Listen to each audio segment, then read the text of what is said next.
दोस्तों नमस्कार। देश रोजाना पर यह समय है प्राइम टाइम का और आज के प्राइम टाइम में जो खबरें हमारा हिस्सा बनी हैं उनमें मुख्य है कि मणिपुर को लेकर संसद का मानसून सत्र वो ठप हुआ पड़ा है, कोहराम मचा हुआ है।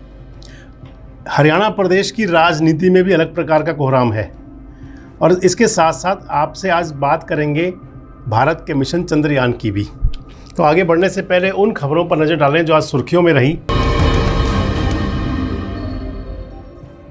तो राजस्थान में आज सुबह सवेरे भूकंप के तेज झटकों ने लोगों को दहला दिया।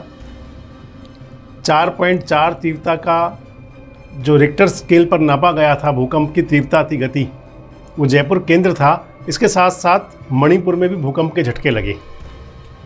हिमाचल के किन्नौर में भारी बारिश से बाढ़ के हालात बने हुए हैं और जल बहाव में कई मकान और गाड़ियां तक बह गए। राजस्थान के अंदर चुनाव है तो राजस्थान कांग्रेस चुनाव समिति का ऐलान को गहलोत के करीबी गोविंद डोटासरा को कमान मिली है। मुख्तार अंसारी पर आयकर का शिकंजा कसा है। बांद्रा जेल में 125 करोड़ रुपए की संपत्ति को लेकर उनसे पूछताछ हुई।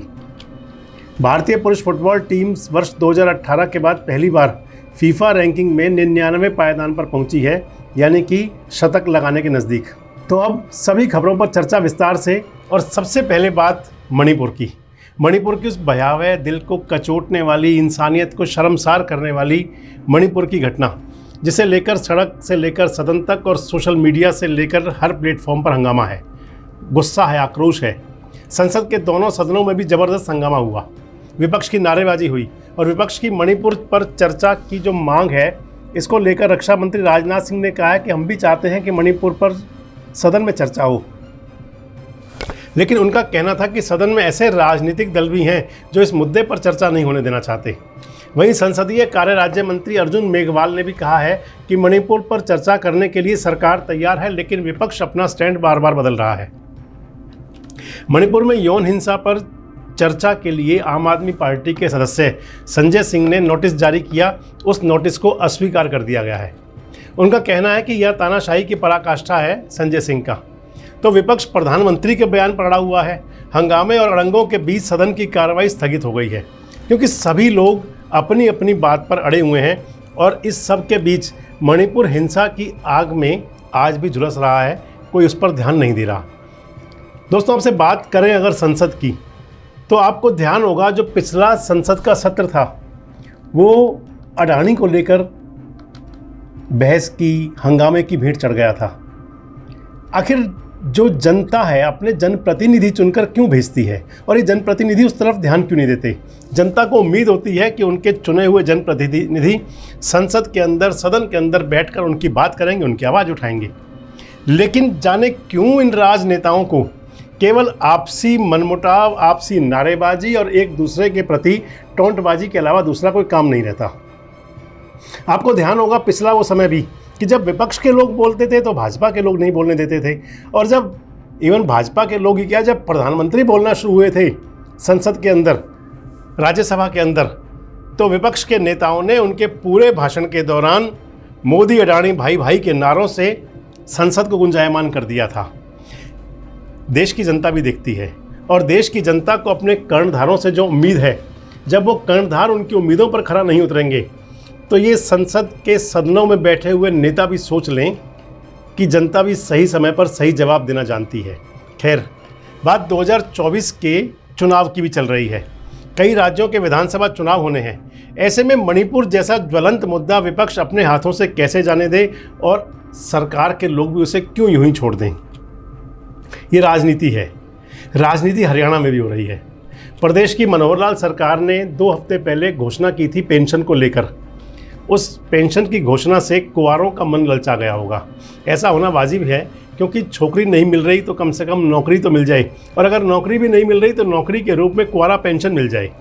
प्रदेश में हर महीने कुंवारों को पेंशन दी जाएगी। इस पेंशन के तहत प्रदेश सरकार 2750 रुपये हर उस व्यक्ति को देगी जिसकी शादी नहीं हुई। इसको लेकर सरकार ने नोटिफिकेशन भी जारी कर दिया है, लेकिन सरकार ने कुछ शर्तें लगाई हैं।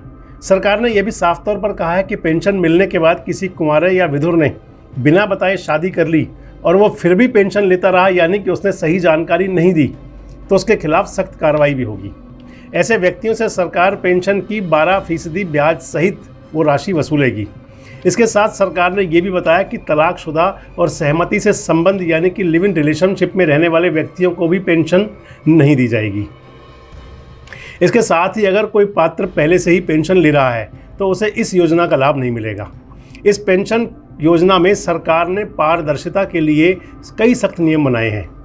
महीने की 10 तारीख तक पीपीपी यानी कि परिवार पहचान पत्र अथॉरिटी पात्र लोगों की सूचना सामाजिक न्याय विभाग को उपलब्ध करवाएगा। महीने का ख़त्म होने तक विभाग सभी तथ्यों की जांच करेगा और फिर अगले महीने की 7 तारीख तक पेंशन लेने वाले पात्रों की पेंशन आईडी बना दी जाएगी। इसके बाद विभाग संबंधित व्यक्ति से संपर्क कर उससे पेंशन लेने की सहमति भी लेगा और फिर उसके खाते में सरकार की तरफ से पेंशन योजना का लाभ पहुंचना शुरू हो जाएगा। योजना 1 जुलाई से लागू की गई है। जो पेंशन के पात्र हैं यानी कि कुंवारे और विधुर, तो उनकी उम्र 40 साल होनी चाहिए। परिवार पहचान पत्र में 3 लाख रुपए तक इनकम होनी चाहिए। इसके साथ साथ उनका पास हरियाणा का डोमिसाइल यानी कि हरियाणा का निवासी का प्रमाण पत्र हो जिसमें वो कम से कम 1 साल से रह रहा हो। कुंवारा पेंशन योजना 45 से 60 साल के अविवाहित महिलाओं और पुरुषों को दी जाएगी। वो उनको दी जाएगी जिनकी सालाना इनकम 1.80 लाख रुपए से कम होगी यानी कि 15,000 रुपये पर महीना से कम जिनकी इनकम होगी। इन सभी को हर महीने 2750 रुपये की पेंशन दी जाएगी। 60 साल की उम्र होने पर यह पेंशन बुढ़ापा सम्मान पेंशन में तब्दील हो जाएगी। कुंवारा पेंशन का जो लाभ मिलेगा हरियाणा में वो 71,000 लोगों को मिलेगा। सरकार के बजट पर हर साल इस योजना से 240 करोड़ रुपए का अतिरिक्त भार पड़ेगा। अब भले ही प्रदेश सरकार लुभावने अवसर दे रही हो, लेकिन आखिर विपक्ष कैसे चुप रह जाए, क्योंकि केंद्र सरकार ने खुद संसद में यह मान लिया है कि हरियाणा में पिछले 8 साल में बेरोजगारी की दर 3 गुना बढ़ी है।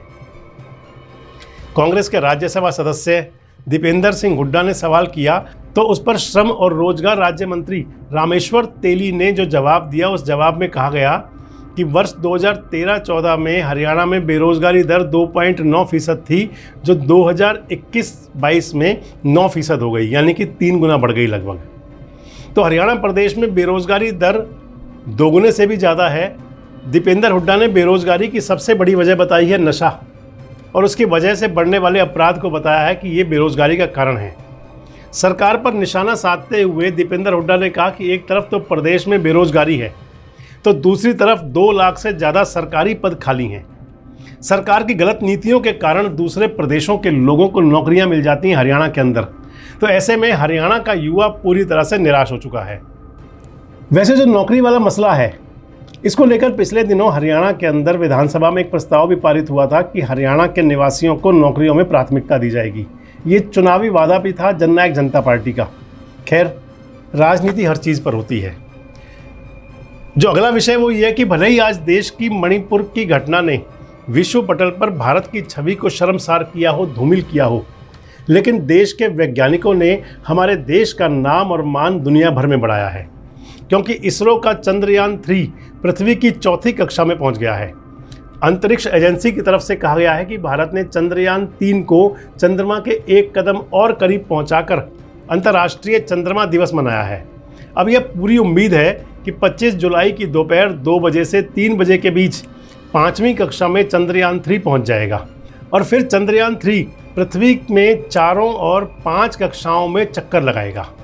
इसके बाद 31 जुलाई को चंद्रयान 3 1 लाख किलोमीटर दूर पहुंच जाएगा और फिर चंद्रमा के लिए तय लंबी दूरी वाले सोलर कक्षा में इसको प्रवेश कर दिया जाएगा। तो चंद्रयान 3 अपनी 5 दिन की लंबी यात्रा के बाद चंद्रमा की कक्षा में पहुंच जाएगा और इस दौरान चंद्रयान का पॉपुलेशन मॉड्यूल शुरू किया जाएगा, जो उसे चंद्रमा की 100 किलोमीटर की ऊपरी कक्षा में भेजेगा। पॉपुलेशन मॉडल से अलग होने के बाद चंद्रयान को चंद्रमा की निचली कक्षा में भेज दिया जाएगा और वहां चारों कोनों में लगे रॉकेट इसकी रफ्तार को कम कर देंगे, यानी कि रफ्तार को 5000 मिलीलीटर प्रति घंटा से घटाकर करीब 0 की गति पर लाया जाएगा और उसके बाद चंद्रयान 3 सॉफ्ट लैंडिंग करेगा। इसके साथ आपको ये भी बता दें कि इसरो ने गगनयान सेवा मॉड्यूल पॉपुलेशन सिस्टम यानी कि SMPS का सफलतापूर्वक परीक्षण कर लिया है। इसे तमिलनाडु के महेंद्रगिरी में इसरो पॉपुलेशन कम्प्लेक्स में किया गया था।